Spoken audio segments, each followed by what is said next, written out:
Hey you guys, we're back with the next episode of our Sryth fantasy text-based RPG. Last time, we were doing a quest called The Sleepless Night in Tredmore after we took care of some stuff at my castle. And we ended up with this ring. What I don't want is to hold on to this ring from a demon. She's after me. She can look like anybody I know. So it's a bit scary. Travel to southeast, I guess I am. By Tridmore? Oh, we were not in Tridmore. We were in Telenis. I said that at the end of the last episode. I said we were doing stuff in Telenis. We're doing stuff in Tridmore. We're doing stuff in Telenis, which is the capital. But I want to drop this ring off because I'm not wearing it. No. I want to store items that I'm carrying. Like this ring. Put it in there. Because I don't want it. Because it could be a trap. But you can hang it at the castle. So we're in Central at Telenis, doing our quests, doing our dance around here. Thane Quirith and King Renwald live here. So let's see, we're in a dragon's lair. Let's hit it. Embark on this adventure. Following the directions that you received from Bonlin, you set out from Telenis and strike course due west into the thick forest. The going is tough, but after an arduous 3-hour trek through the rugged wild, you come upon a well-concealed lair of which Barnlin had spoken. At the base of the rocky slope, the broad dark mouth of the cave peers at you from behind a curtain of dangling vines and bramble. From a safe distance away, concealed by several large rocks, you closely watch the lair for any sign of its fearsome inhabitants. According to the information that Barnlin imparts to you, the dragon should not be returning to the cave for several hours. Hoping this information will prove to be true, and realizing that you should not delay longer than necessary, you step out of the concealment and boldly make your way over to the mouth of the cave. You cautiously step into the cave and find that the interior consists of 2 large chambers, one to the north and one directly to the south. A quick search of the northern chamber reveals nothing of value, but you're horrified to discover the blood-soaked tabards of several Tissian soldiers piled against the west wall.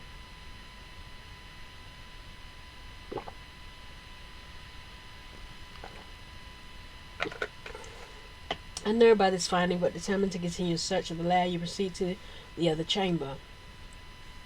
Piles of skeletal remains fill the cave's southern chamber. The fleshless remnants of the ogres, trolls, and goblins and humans lie in various heaps on the cave floor. You also discover the skeletons of at least 7 horses amidst the bone debris. You discover a large wooden chest on the south side of the chamber, and a quick tug on the lid reveals that it is locked. Well, here it is. Excuse me. In a matter of seconds, you pick the lock and cautiously lift back the lid of the chest. Peering into the open chest, you later discover a large quantity of gold and several interesting items. Something else unidentified. As you stand contemplating your next move, a sound from the forest outside causes your heart to skip a beat. Rush of air, followed by heavy footfalls approaching the cave, give me only one thing: the dragon is returning. Run! We should kill him. He's killed people. A loud snorting sound and thud of heavy footfalls on the cave floor signals the dragon has stepped into its lair. Your pulse quickens as the footfalls draw closer, and your mind races as you attempt to determine your next course of action. Will I get killed? Should I try to conceal myself? Or should I confront? I'm a very confrontation kind of person. In this game, anyway. Your heart skips a beat as a large dust dragon limbs into the chamber. The fearsome creature glares at you menacingly. With its cold black eyes, and addresses you with a deep, derisive snarl. You dare raid my lair, human, the dragon grumbles. The dragon draws back its head and begins opening its mouth as if preparing to release a full-bottle breath of fire upon you. Let's bluff. You launch into a desperate plea for your safety, to convince the fearsome reptile that your presence in its lair is all a grave misunderstanding. Wow, that worked. The dragon slowly lowers its head, and for a moment it remains still, as if contemplating your well-crafted explanation for the intrusion. You may go. To return here would be to invite a swift death. You humbly thank the powerful creature and quickly make your way out of the cave. Once outside, you move off the forest at once, eager to put the cave and its fearsome occupant a good distance behind you. Make your way through the forest, which leans less than a mile from the cave. You happen upon an overgrown road meandering east and west, and you walk alone in hopes it will hasten your return to the city. Should I have killed the dragon? Probably. But I'm not gonna go back.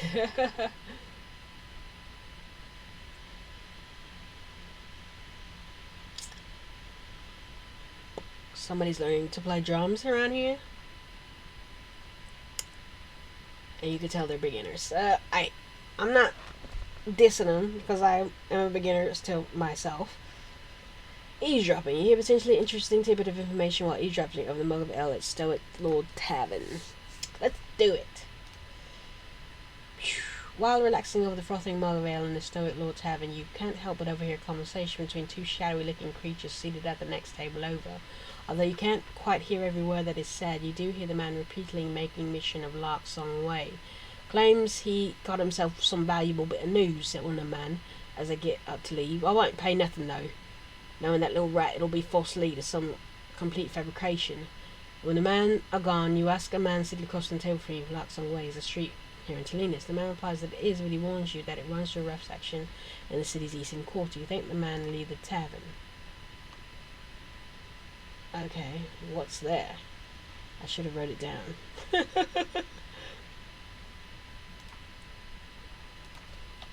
Lark Song Way. Is that right?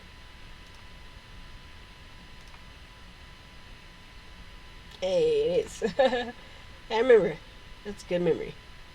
Lark Song Way is a narrow, twisting street in the city's eastern section, crowded with beggars and gangs of roving street urchins. Now and again, city guards patrol sweep through its disparate sectors, scattering the filthy rabble that call the gutters and alleys of this unwholesome thoroughfare home. As you move along the crowded, odorous streets, you are approached by a young lad garbed in a gaudy, tattered cape that is much too large for his small frame. The lad bows deeply and introduces himself to you as Dearbeck. "You look like a lady of adventure, miss," he says, grinning. "And if indeed you are, then I got a bit of information you might be willing to swap some gold for. I'll let you have it for 25 tokens. Divinations it is. Divination, I say. Channel it." He says the lad is telling the truth. He also says that information can prove more than quite valuable. Alright, pay him. Derek snatches the gold and pockets the gold. He then looks up at both shoulders and moves in close to you, speaking in a hushed tone. You listen intently as a young lad describes in detail a strange stone monument he came upon while exploring the forest east of the city.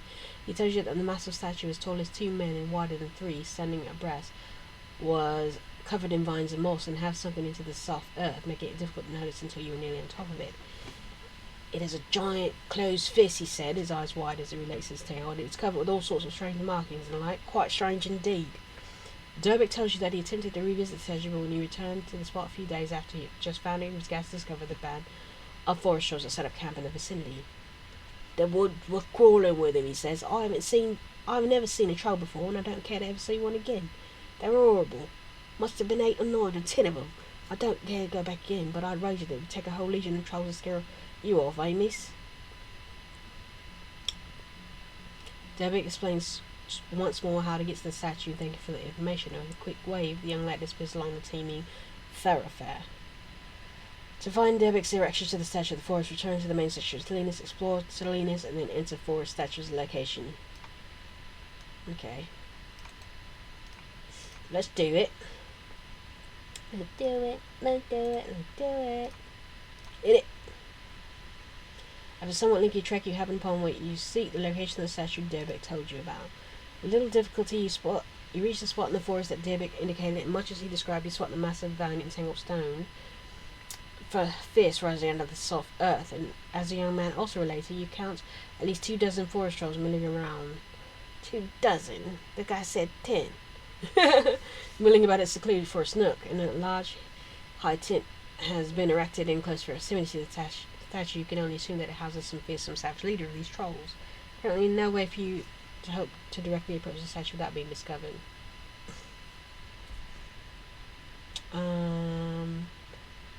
I say be bold!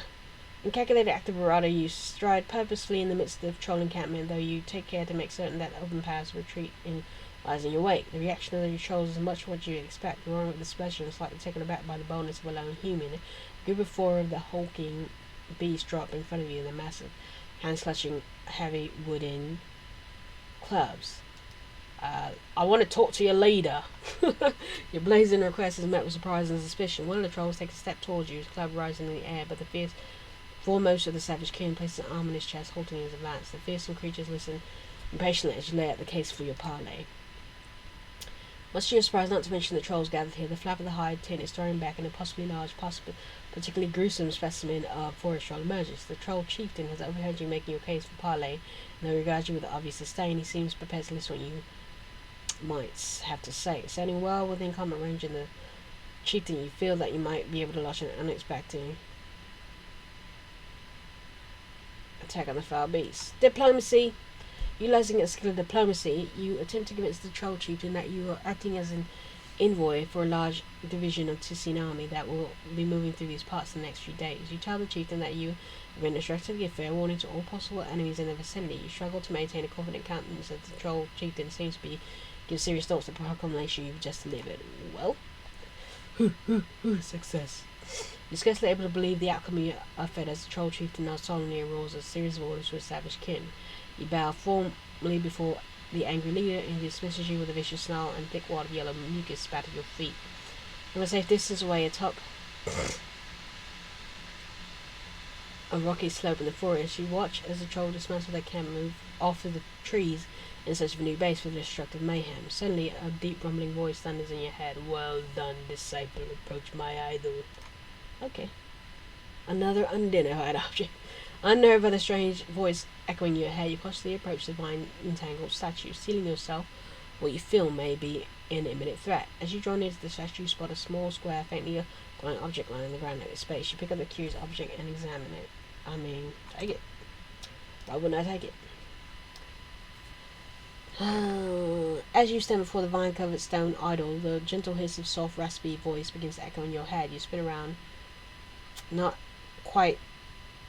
knowing quite what to expect, and surprised to discover that no one is there. The giant warrior spirit has smiled on you this day, Allison, intones the voice in his head. You have spared his monument from desecration at the hands of the trolls, and Palk has deemed you worthy of the honor of discipleship. He has already bestowed upon you an icon of great power. You examine the small, square, faintly glowing object resting in the palm of your hand, and wonder what its significance might be. As if to answer your unspoken questions, the voice in your head speaks again. The icon you possess is a blessing from the great warrior spirits. You receive others in the wake of battle when your prowess and courage in battle has pleased Palk.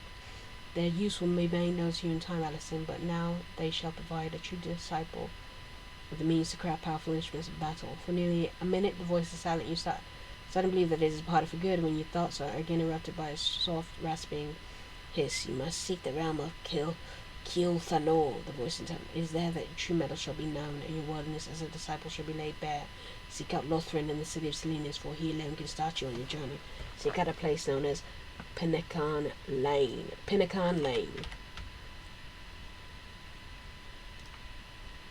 So far as the voice that invaded your thoughts fades and does not return. For a moment, the distant rumble of thunder echoes in your head, and then all is silent. You take another look at the strange icon resting on the palm of your hand, wondering what it all means, and if the man named Lothrin, that the voice mentioned, will be able to provide you any answers. With these thoughts racing through your mind, you turn away from the vine entangled statue and set off on a trek back to the city. Well, we have two more things to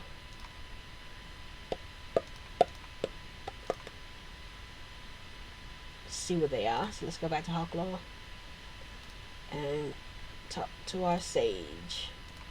What?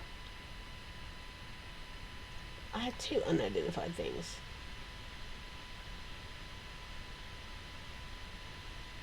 Interesting. Thank you for... I thought I had two things. Okay. Sure.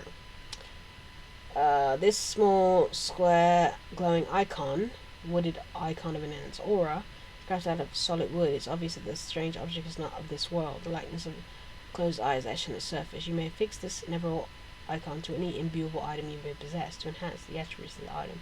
Click the item button, you re-inventory it, and then use the desired.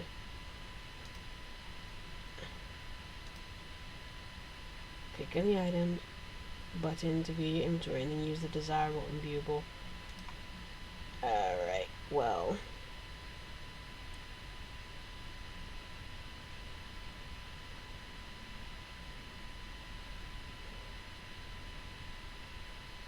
What about this?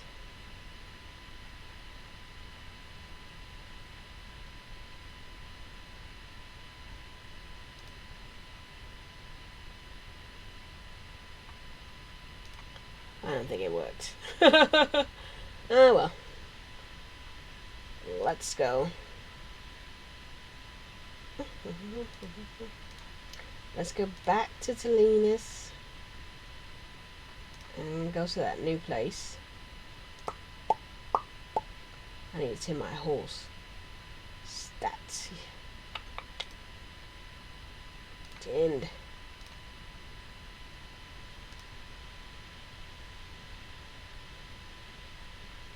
One day he'll love me. She'll love me. My buddy up and Alright. Explore Talinas. Base. Hit it. Pinnacle Lane is a quiet, narrow, tree-lined street in the ancient part of the city's southern end. It runs adjacent to one of the main routes that lead to the city's south gate. This is a rundown building named the Third House. Stroll along the alley. Let's stroll. You move down Pinnacle Alley, taking in the sight along the tree-lined street. As you move along the street, you spot a small man in a ragged cloak watching you closely from the mouth of the wooded, narrow alley. As you approach, he tips his brim of grimy leather hat, cracks a rather unsettling smile. "Good day to you, miss," he says, holding out his upturned hat. "Perhaps you'd be kind enough to spare a gold token?" "Yes, sure." Rebecca flashes an unsettling grin as you deposit the gold token in his overturned hat. He quickly removes the coin and slips it in his pocket before again donning your grimy hat. You're about to continue past him without paying him further heed when he suddenly says something completely unexpected. "If you're a lady of means, I might be able to show you something that would be of interest to you, something that I am interested in parting with for a price. It will cost you 50 tokens just to see it, though, mind you." Small wretched man leers up at you from beneath the solid brim of his hat. He appears to be studying you closely as he waits your response. "How about, can I use divination?" Doesn't tell me anything. I'm not tied down to my money. The beggar snatches up the 50 gold pieces and deposits some somewhere in the filthy rags that serves as his cloak. He flashes you another unnerving grin and bows deeply. "My name's Renwell," he says. "Same as that of the glorious king." I was like, right? But I'd not trade his lot in life for mine. On his best day, no offense meant, of course. Renwell tells you that he will now take you to where you may view something that he spoke of, and sinks off the alley back and you follow along behind him. Divination. You sense that Renwell is not told his true name, and that he applies a trait other than that of a common beggar. Although you are able to detect a strong aura of malice and deceit, it also instantly means you no immediate harm. Alright, follow him. Renwell leads you along the alley and stops near a stack of mouldy, rotting wood. He removes several of the decaying timbers to reveal a wooden ladder leading down into darkness. He descends the ladder and disappears from sight. A few moments later, the bright flare of torch can be seen in the foot of the ladder, some 10 feet below. Renwell, his unsavory face illuminated by the orange flickering light, tells you to climb down the ladder. You cautiously descend and find yourself standing in a small, damp room. "No tricks in your pot now," said Renwell, and as he speaks, he waves his hand in the direction of 2 tall, shadowy individuals standing against the wall to your left. Although you cannot make out their features in the deep gloom, you no doubt they're watching you closely. Renwell motions to a wooden table against the wall to your right and tells you to look at what is laid upon it. You step forward and have a look. A jade-studded belt. To examine the item more closely, click on its name above. Renwell tells you that he is willing to sell the jade-studded belt for a reasonable sum of 5,100 gold tokens. He shuffles about nervously as you continue to study the item. Plus body and might, plus stamina. And what kind of belt do I have on right now? Waist. I have agility and luck. I don't want it. Okay. If I keep coming back, you might have something better that I want. But right now, I don't want that. So the lane, move else in the city, visit a rundown building.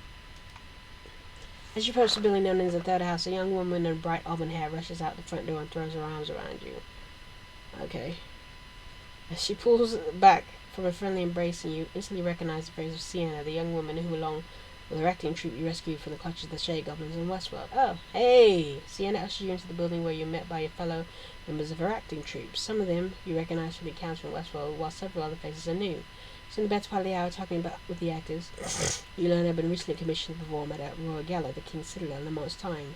At last you decide it's time to take your leave of the third house, and you bid the actors farewell and make your way to the door. As you step into the street, you're suddenly joined by Sienna, who has followed you outside. She looks around nervously and whispers something that startles you. "I have a reason to fear for my life," she says softly, her voice racked with emotion. Oh my gosh. You listen as Sienna explains in a hushed but emotional tone that she feels that her life is in danger, that she does not know who else she can turn to for protection. When asked about the nature of this danger, she regains much of her composure and is able to provide you with details of what is truly an intriguing story. Sienna tells you that when her mother, the head of the actors of the third house, passed away several months ago, she left her for her daughter a large trunk of the most prized costumes. It was only a few days ago, however, that in the pockets of one of these costumes she discovered a most astonishing item, a large round emerald fastened to a silver chain. Sienna tells you that she had never seen a jewel before, but then she quickly realizes its immense value and carefully hid it away. You learn that not long after having come into possession of the jewel, she received several letters, ultimately an unpleasant visit from a man who claimed that the jewel belonged to him. He told Sienna that her mother had long ago stolen the gem from him, and they merely sought to return it to his family's most prized treasure. "There's something about his eyes that struck fear into me," Sienna says. "All the while he spoke to me, those dark eyes were fixed on me, and it was as if I was falling into some sort of trance. It was all I could do to keep from agreeing with his every word. It was horrible eyes. Those deep, dark pools spoke of murder and deceit." She says that before the man departed, he warned her that unless she relinquished the jewel to him, she would meet with a timely and fitting fate. Sienna tells you that ever since the strange encounter, she fears that her every move is being watched. You also learn that she is not dared to venture out into the city for fear of once again encountering the man. "And just last evening, this arrived at the doorstep," she says, her producing a piece of folded parchment and handing it to you. Unfold the thick strap and stare at the words inked in black across the yellow surface. "Time grows short, as is my patience. Bring what is mine to the footings tomorrow night, and all will be forgiven. Come alone, and you need not fear for your safety." The footings is the name of the ruins of an ancient temple in the forest north of the city of Telenus. The temple, built in honor of Sryth, was destroyed in goblin raid over 1,000 years ago. All that remains today of the temple's shattered remnants of once mighty columns and the massive stone footing upon which the structure rested. Thus, over the centuries, the ruins have become known as the local inhabitants as the footings. "I dare not go," says Sienna, her voice rife with fear. "Yet I cannot continue to live in fear of something that until a few days ago I knew nothing about. You must take the jewel, Alison, and bring it to the footing so that I might be done with all this. I know no one else capable enough to entrust this business to. I beg of you, in the name of the All Father." As Sienna raises her gaze to meet your own, you can clearly see that she's both frightened and desperate. Alright, sweet thing. A look of relief passes over Sienna's face when you agree to take the jewel to the footings, with the hope of sparing her of any further involvement in this mysterious and sinister business. Sienna steps back into the third house and returns a moment later with a small bundle of cloth that she pressed into your hand. You do not need to open the bundle to determine that it is what it is she is giving you, and you quickly slip the item into your pocket. A large emerald on a silver chain. You tell Sienna that you will deliver the jewel to the footings tonight as requested, and that you will return when the task is done. "I knew I could count on you, Alison," she says, beaming. "I dare say it's not by chance that I pass across again this very day. The All Father guides us with an unseen hand at times. Good luck, Alison," she says, waving it as you depart. "My heart shall know no end of trouble until you have safely returned here." You bid Sienna farewell and make your way out of the city to the north, passing through several small villages and a thick tangled forest en route to your rendezvous at the footings. Oh, we're going right there. The footings proves to be rather desolate spots in the midst of the forest, and as you wind your way through a crumbling maze of cracked and toppled columns, you become aware of a group of 4 men standing in the center of the ruins. The 4 shadowy figures. "Oh, she had to come alone, but you get 4 people with you?" Gathered around one of the large stone footings, turn to face you as you approach, and one of them speaks. "It matters not that you come in a place," said the bald, heavy-set, middle-aged man who steps forward. "I hope you brought me the emerald, and that none of our business time has been wasted here tonight. The jewel belongs to me and mine, and I, Hurdlock the Fox, am after all a fair man above all else. Hurdlock." I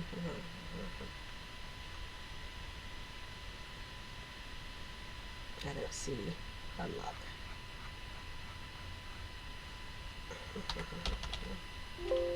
Oh, he's not in here. Interesting. backed up.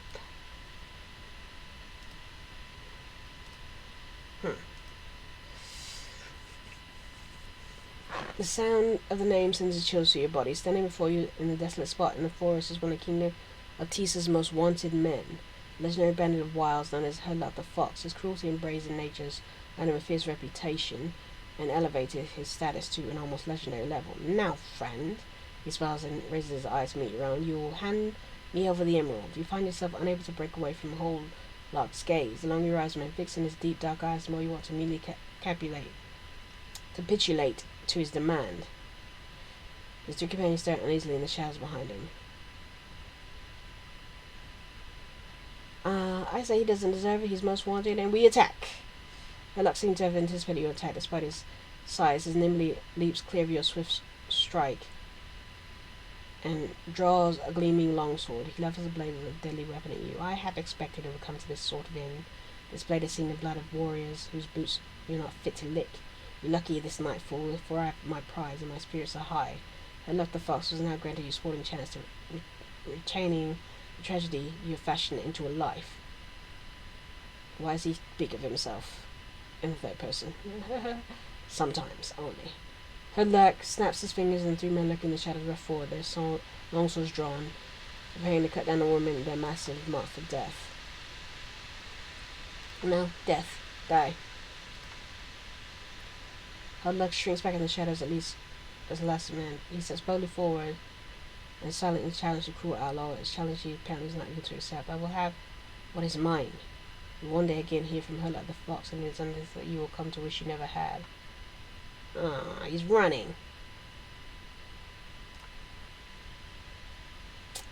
It is not until the wee hours of the morning you once again find yourself inside the walls of Salinas, not wishing to alarm anyone at the third house. At this very late hour, you decide that you'll visit Sienna first thing in the morning. Sunbreak no broadlands, you make your way along Pinarack Lane to the building known as the third house. Sienna is overjoyed to see you safe return, and she's genuinely fascinated when you describe the encounter at the footings with Herlock the Fox and his cohorts.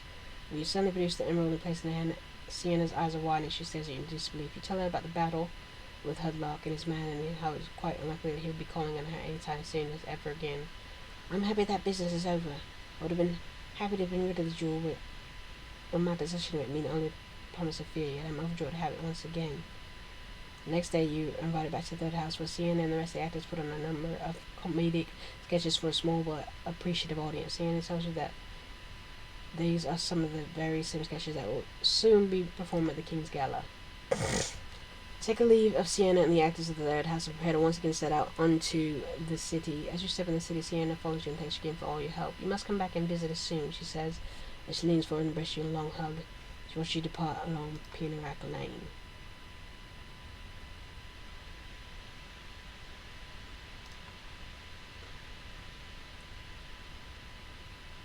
You move down Pinarack Lane, taking in the sights along the tree-lined street, and as you stroll along Pinarack Lane, you notice a tall man in black robes moving along the opposite side of the street. The man has a lengthy grey beard and carries a long wooden staff. The man suddenly pauses at the mouth of the wide alley and turns to enter it. You're completely taken aback, however, when he suddenly turns and stares directly at you. His cold-piercing gaze sends an involuntary shiver at the length of your spine. The man abruptly turns, steps into the alley, and disappears from sight.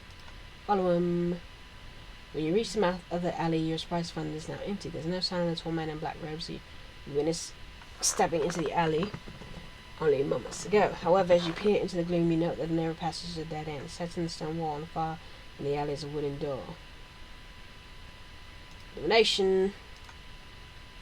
Since the powerful malevolent presence exists behind that closed door, your sense of powerful magic is at work in the alley. You've taken less than 10 steps into the alley when suddenly begin to feel disoriented. You stagger onward for a few more feet, so an intense wave of nausea drops you to your knees and your vision starts to blur. As you struggle to return to your feet, the door at the end of the alley swings open. Standing in the doorway is a tall, grey, bearded man in black robes, flanked on either side by two large black wolves. He sneers as he fixes a cold gaze upon you. Suddenly a man's chilling stare softens and a faint smile appears on his face. The overpowering sensation of nausea coursing through your body subsides, and he steps forward and reaches down to help you to your feet. Quickly now, Allison, he says, we dare not linger here. The man ushered the doorway into a small, windowless room. He closed the door behind himself and stands with his arms crossed and looks you over closely. The two black wolves stroll over to one corner of the room, flop down, apparently not interested in paying you any further attention. Your coming appeared to me in my dreams, said the grey bearded man, breaking what had been several moments of silence. The great warrior spirit thus again for a champion. Lest my aged eyes deceive me, I shall proclaim that before me here at last stands one truly worthy of his discipleship. The man introduces himself as Lothrin and tells you that despite his present appearance he is once a warrior of unmatched skill who, like you, was himself called upon for discipleship by the warrior spirit Palk. That was many years ago. The spirit grows restless, and indeed I dare say the world is in need of a new champion, for none yet, not even I, were able to do the entirety of this great spirit's bidding, and it is therefore unto you that I must pass the mantle of discipleship. Palk, the great warrior spirit. Known as the great warrior spirit, scholars and sages have long debated the existence and nature of Palk, who some believe to be a lesser god that serves Sryth, the All-Father. The most popular account of Palk places the great warrior spirit as the wrath of the All-Father, a powerful, omnipotent being that carries out the wrath of the all-powerful God.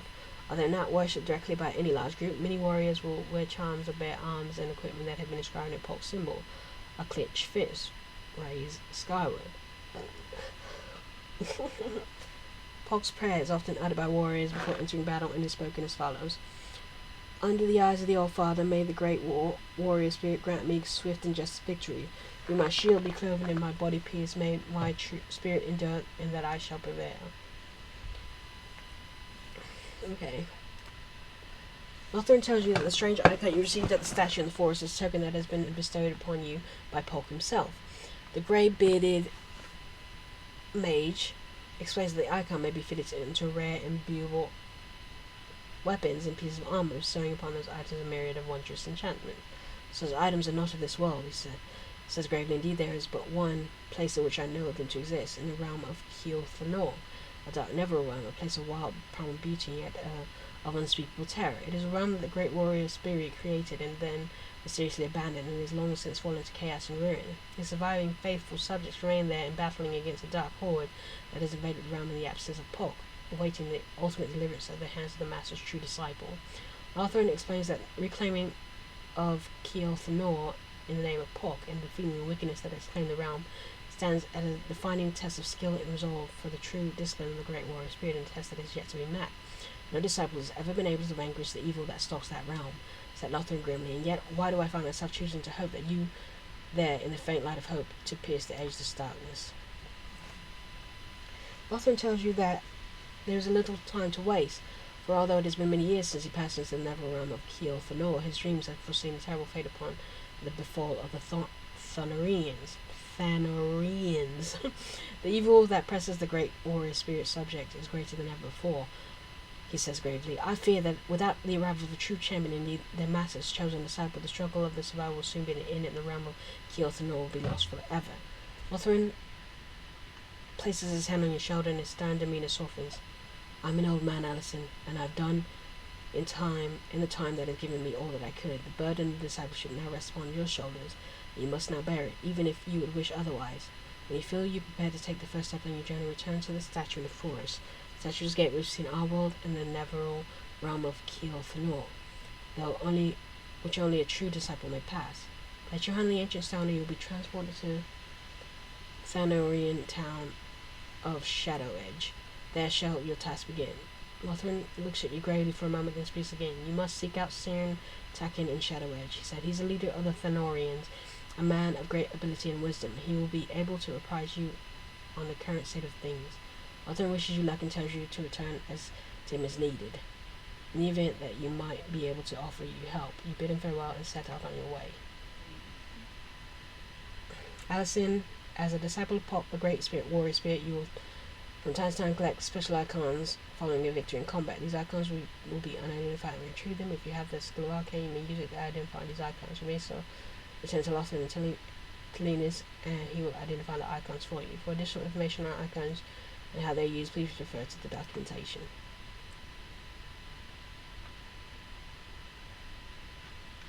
Cool.